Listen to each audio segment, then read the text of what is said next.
Uncharted, the Legacy of Thieves collection. We're here on PC taking a look at this compilation that includes 2 titles available on the PC platform for the first time. Be sure to like the video, subscribing is great as well. So we're going to be showing off a bunch of the different technical details of the game, with it running on the RTX 2080 Ti with the i9-9900K. I do have a frame rate meter in the top left there if you want to see the performance. If it's not shown beforehand, assume everything is running at the full texturing, full quality settings, at the DLSS with the, I guess you would say, the balanced mode in play. But we will be showing off how the frames and everything are impacted across the different modes for the 2 games, talking about the performance, and talking about the 2 games in general. So, it might be weird, but you literally are starting with Uncharted 4, a Thief's End, which is literally the end of Nathan Drake's journey, and then Lost Legacy, which is a standalone spin-off following well, basically Chloe and Nadine, which are 2 characters that are kind of cool. I think Uncharted 4 is by far the strongest of the 2 titles, but Lost Legacy is a fun, smaller standalone adventure that features, again, some of the same concepts of Uncharted 4, some open environments, linear play, platforming, fighting, battling, storytelling, and puzzle solving. It's a little bit of everything, and the pacing and the intensity keeps going quite well. Now, I did notice that the best kind of option you can have, and you're going to see the specs pop up very soon, we're going to be diving into those a little bit more, but I find if you kind of lower the texture settings from ultra down a notch, and you kind of have balanced or performance or super performance going on with the DLSS, you will notice that the game does seem to give you that smooth 60, whereas if you're trying to give it, get it all, it's going to be a little more hardcore. So here are our visual settings. You can see the rendering options, the scaling. We've got AMD FSR2, which is really cool to see here in play, and we got DLSS, of course, as well. There's also a lock to 30 option, which is a bit strange, but that is something you can do, and an in-game performance counter, which I think is quite nice. And then we have the advanced graphics. This is what I was talking about. Everything is preset for me to be at like the ultra settings, so literally just changing the textures down a little bit I think helped a lot with getting smoother performance on this one at 60. But I am trying to push things and show it off and give you a further idea of everything like that. We're just going to be, throughout the video, changing things between the different graphic modes. And there's also photo mode, which is pretty cool too. But yeah, this is just kind of a quicker look here. So, you got your reflections, seeing how those kind of change. It's got a video memory or VRAM option there at the bottom. So it can directly tell you what's being used on your system, how much demand is on your actual particular system, and I think that in itself is pretty cool. But yeah, it seemed to run relatively well, the 2 games. I did notice the loading got stuck on Lost Legacy when I first loaded that one up, and just restarting the game fixed it, so I don't know if it was just a particular hitch or whatnot, but that was something that I did notice while I was playing. But I will say that these games do look beautiful, and once again, going back to the idea that, hey, you're basically jumping into the last story and a spin-off story with characters that you won't know because you haven't played the first 3, is very interesting, but it makes sense because obviously these are the most modern. These are the ones that are more easier to port, and I do hope that at some point I get to follow up with a video showing off the Uncharted original collection or trilogy package running on PC, because I think that would be spectacular. This is a great series. Thief's End is a near perfect game, and Lost Legacy is generally solid. It's fine, it's enjoyable. So here's the boat situation. We're going to be switching between the different options for DLSS and also the FSR, just so that you can see the different things in action, and also turning off the basically the technology scaling, and just trying to run this at like full kind of graphic settings, like because it basically defaults to ultra for all the settings for my particular card, which I think is a bit too high for what I can do to actually get a solid performance. But it does look beautiful visually. It is quite a step up, I would say, just in terms of like character models, texturing, the quality of the environments. It really does look quite stunning. Notice also as we change the performance and then like super performance that the actual resolution scaling for DLSS goes down quite a bit, but I still think the picture quality actually keeps up quite well, which is fantastic. So Oh yeah, I just blew up there. That's pretty funny. And you will see some more scenes. I thought the water scene is a good opening. It's a good little demanding thing because the boat's moving. There's water, there's waves, there's ships crashing into you. Kind of gives you an idea of things being pushed. But yeah, I think if you are trying to actually do this without DLSS or without the Super Fidelity, you are going to have a rough time. Unless you're going to really sacrifice on some of the visual settings with this particular GPU option and configuration. But it's just a very, very demanding game, it seems like, so just keep that in mind. But luckily we have the AI upscaling tech that helps a ton when it comes to this one. So let's talk a bit about what Uncharted is. So these games are basically this ultimate adventure with a very narrative-driven setup. We're going to talk about A Thief's End first. So this is a story that basically really concludes the series in a very satisfying way, in my opinion. I think, you know, you kind of look at Uncharted 3 and it's like, oh, that one was good. But this really does kind of deepen the impact of the character and the characters you care about, as it's kind of like a one more ride, one more mission kind of scenario, as Drake basically reunites with his brother.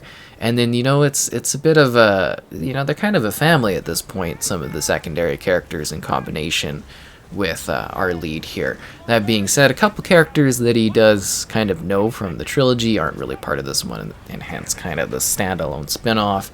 But yeah, no, I think it got the main characters quite right.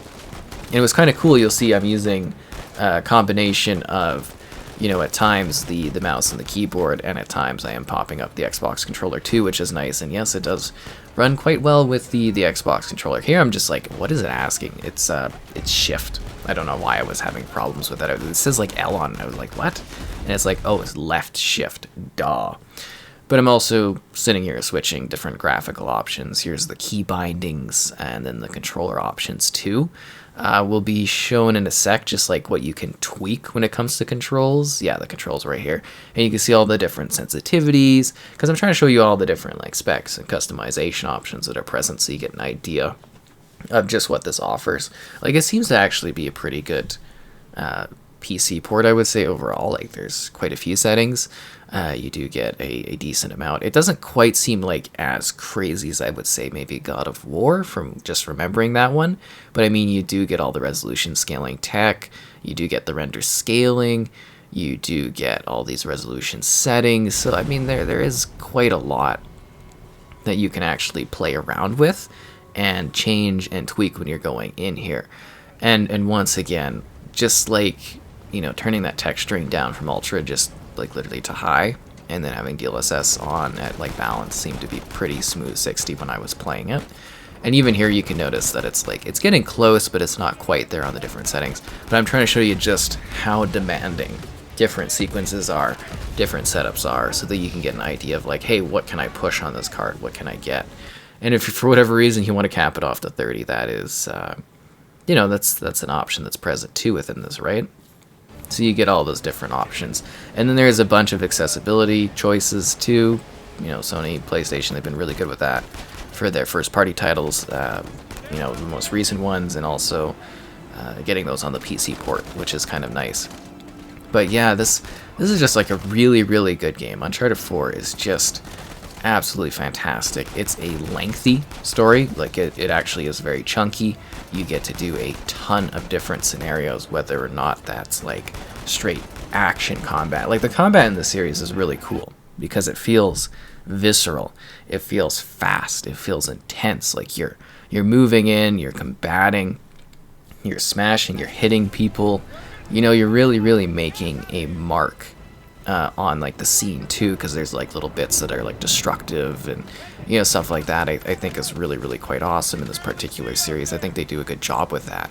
And then you get to just visit a plethora of places. With this one, they kind of expanded the scope. Not to say that it gets open world, but you get like these kind of more calm hubs that you can go and experience and you can go into, where it's like, oh, you might explore like a little side thing, find maybe like a collectible or something like that. And I think Lost Legacy sort of took that concept and made that the general thing. But we'll talk about Lost Legacy a little bit more. But they've got incredible action sequences across both these games. crazy explosions, beautiful cinematic scenes. The movement between cutscenes and gameplay is just stunning, and it really does, at least I think, really quite push gaming in terms of like performance and combat and movement and action and different sequences that it merges through. And you get to really see some different, you know, scenarios and setups. But it's not just about like combat, it's not just about shooting. You know, there are little puzzles you solve, and the puzzles aren't too annoying. Like, you know, it might take you a second or two to think about them, but for the most part you move through and the game's got hints to help you if you're having troubles. And I think they just balance the different things like parkour, climbing, fighting, you know, gunplay. It gives you a good mix. Now, I'm not saying the gunplay is anything really special. It's pretty, like, just, you know, kind of straightforward and stuff like that. But it does kind of feel tense at times. And there's different difficulty options. And, you know, I think some of the open world sequences are going to be a little more demanding, too, as well for some of the performance stuff. So just keep that in mind. Like, this market here is actually, I thought, was really, really stressing. It's beautiful. There's lots of stuff going on, lots of people, but yeah, it definitely was a little bit more intensive on the setup of what we were doing here. But yeah, you just get to visit these beautiful places, and the parkour stuff's really fun because it's like you can clearly tell where you need to go, but it's also very natural in its presentation of an area as you climb, or you might swing on a rope, or you might like work with someone else in order to get to the next spot. Like, there's actually quite a few different cool scenes and setups, and again, they just have these beautiful, just gorgeous action set pieces. There's this one part where you're like, you know, you're moving casually through this gorgeous market, and then you're climbing a tower, and then you're solving a puzzle in the tower, and then you're fleeing the tower, and then you're on like this crazy car chase, and then there's like, it's just wild, the different stuff you go through. And the car stuff's kind of neat too, because the car stuff comes into play near some of these open, like, safari type areas. Very, very lovely spaces and very, very good. Again, the story is just really, really great for Thief's End. I do believe that you can come into this one and be fresh and not know the other games. I think there is a lot less waiting to the actions and what happens, but it does kind of give you full context into, again, a deeper understanding of our core character, our core main character in A Thief's End, and I think that was handled quite well. And also, you know, you get to meet a little bit more of his like family, get some good closure, I think, for all of the main characters. I think it all ends in a very, very satisfying, happy sort of way, which was great. Then we've got Lost Legacy, where you get to have two characters. I've always thought, you know, Chloe was just really, really great. Very, very charismatic, fun, kind of like, you know, mix of a character that just does something very, very different. And then, you know, you kind of do this pair up with Nadine that I think is just quite a lot of fun. You know, you get this like just really sort of neat duo. One's a mercenary, one is, you know, kind of like the kind of headstrong puzzle solving lead and stuff, and I think they just did a fine job with it. Like, that one is more of an open area, if that makes sense. Like, it's a hub world that you move through to do different side areas, so it's kind of a little like, so it opens up with the whole like intense war zone, and then there's some action sequences, and then you kind of go to this just large place, and they've got like this nice take on a specific history of the region, because it's kind of like moving through like India and stuff like that. It's kind of cool. It feels very familiar though if you play Uncharted 4, because again, they used a lot of the same, you know, kind of, again, the tech, the items in the world, what you do, the driving and stuff. So it's kind of like a shortened but, you know, fine standalone entry within the Uncharted series that you get to enjoy. And it just allows you to kind of learn a little bit more about the characters in a different way. And I thought it was, you know, it was fun. It was engaging. It was different. I liked the lead. It was actually fun seeing the two kind of work together. And again, it kind of plays with the idea of just the level designs. Because Uncharted 4, you get those hub worlds, but very much it is a linear sort of go through with, you know, sequence after sequence, set piece after set piece, which are just like mind-blowing or, you know, fun to think through, fun to play through. Whereas that one is an open area, you kind of tackle it a little bit more in a way you want to. You still, you know, how it all goes out is linear in style, but you do get a lot more sequences of being like, okay, I'm going to go to this space, and there's beautiful waterfalls, and climb on these ruins and shoot some stuff. Then I'm going to go to this space, and it's more of like climbing a puzzle and doing that. So I think they varied the stuff good, but like, man, again, this sequence here where you're climbing the tower is just like seeing the sights out there. There's so many beautiful spots in the game. I do hope at some point PlayStation gets like a cross-save setup going. I would love that, because it is a little kind of tiring going back and going through these games when it's like I've played them and whatnot. It'd be a lot easier for like setting up cool video sequences and that if I was able to just kind of jump in. But I hope I've been kind of showcasing, you know, again, the different visual settings and the two game packages well.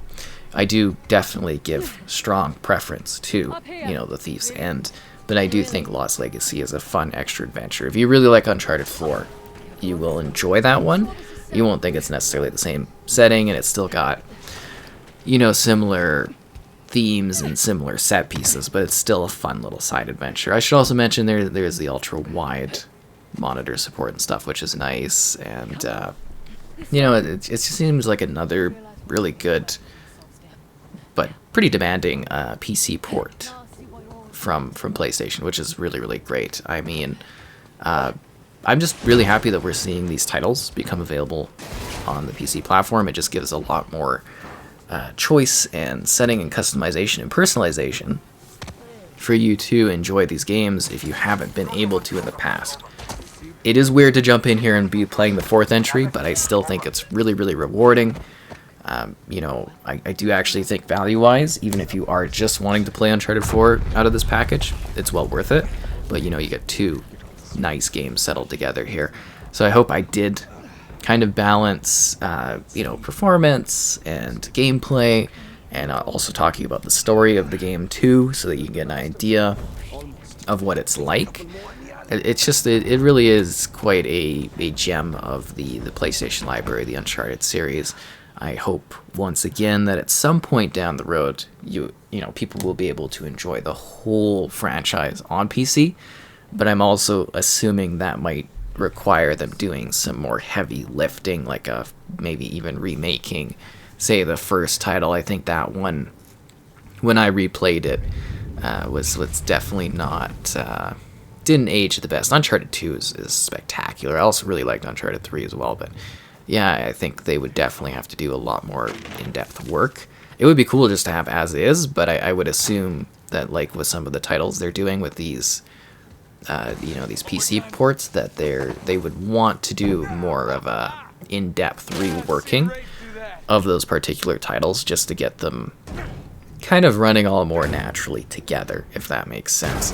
But I think we're continuing to really see, you know, PlayStation embrace the PC side of things, and for me that's fantastic. I've kind of enjoyed diving back into these really, really remarkable games. I know they're all pretty much massive hits because they were massive hits for the PlayStation consoles, so getting them on PC now is a nice setup. And I mean, it's cool that you could play it with the mouse and keyboard, you could play it with the PlayStation controller, you can really kind of interact and enjoy these games with so many different setting options that you can really just have a good time playing some remarkable experiences. And you can also get that quality of a visual set piece, but also have performance with, you know, the different, you know, DLSS type options that are present. I think that's really, really great. And if you're not going for that, I guess you can kind of lower stuff, and you should eventually be able to get what you're looking for. At least I think so. But yeah, well polished, clean, nice looking, good working for the PC version. Uncharted 4 again, absolutely stellar game. So worth your time. It is really, really great. And then Lost Legacy is fine. It's great. It's not like, you know, not trying to be too negative, but it is just like a little stark too, the difference between the two, because Uncharted 4 is just so big. But as a standalone, I think they did a pretty good job with Lost Legacy. Good lead characters, fun puzzles between both games, and neat action. So see you out there on the Uncharted lands, find your treasure, find your truth or something like that, and good luck. Right.